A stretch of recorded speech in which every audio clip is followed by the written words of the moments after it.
With any project that you want to drive forward, there has to come a time when you decide, I am in production mode. And it signifies a moment of psychological breakthrough where you determine, irrespective of the fates and things that you cannot control, that you will move forward on your own terms. Now, what production mode means is to pivot from a time of uncertainty and of doubt and to elect to move forward into a period of activation, of being in charge, of taking command of your project and indeed of your life. But here's the thing, I know that we struggle to shift from this one state and into the other. So I want to check in with what production mode means first. You have to survey the battleground that you're entering.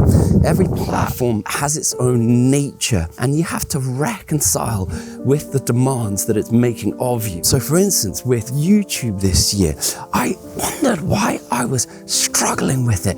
And I realized I'm not bringing in the same mentality, the same approach, the same can-do attitude of production mode that I have with my film, my photography work.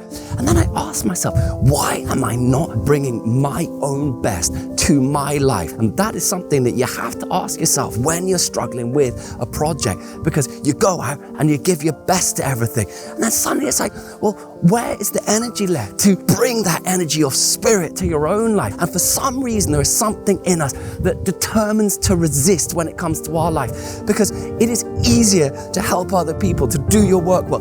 Whatever is spelled out for you by someone else will always feel easier than the self-activation that is required by creative life. So you need to start reconciling with that right now, and you have to get into production mode and you have to get going. Because what does production mode mean?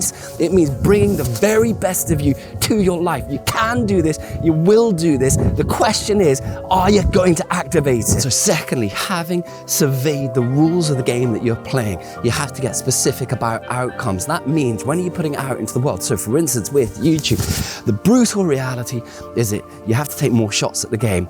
Earlier this year, I was letting quality get in the way of quantity, and I had to have a look at the formats. I had to experiment. I had to get more playful. And this is a big problem that people have nowadays, is we want everything to matter so much that we forget this critical aspect of playfulness, of bringing the funness into it, bringing the lightness. Look, this is your life. You are within it. You get to enjoy the process. And if you're always over specific about the outcome, sometimes you will forget the joy of the process to get to that outcome. So the third aspect of production mode is get to your first shot. When I'm on production, everything during that day is about getting to the first shot.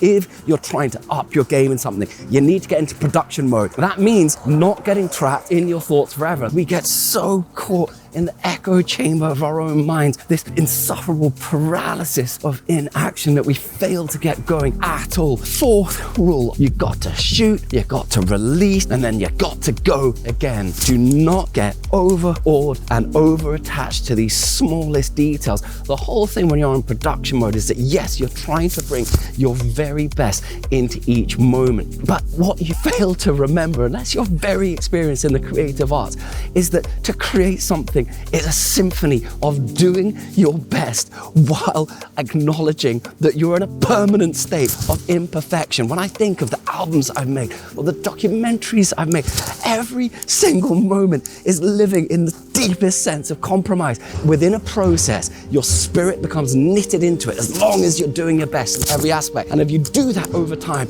and you keep active and you keep bringing the love in, not getting over attached, not trying to over perfect, a different type of perfection will manifest, will emerge, a shape that you couldn't even have imagined. So you must trust in that. Fifth and final is the most important. You have to have the courage to simplify. All of us are stuck in our heads. We're overthinking, we're over-analyzing, and you forget the lucidity, the wonder, the power of a simple idea. So every week, break whatever you're doing to its simplest, most form. How can you communicate that idea, one message, one idea, and communicate it in a wonderful and beautiful way that makes sense to someone else? And if you do that, you have the courage to simplify, you will up your output, you'll up your enjoyment, and you will find that you start moving forward. So I'm arriving down at the office, and it's time to get down to it. All the B-roll that you've seen may well be from being in here. And I just wanted to say thank you so much, because last week, I think there were more subscribers on this channel than I've had in my whole history of being on the channel. It's totally humbling, and I'm very thankful. Keep in there, keep in production mode. Hello.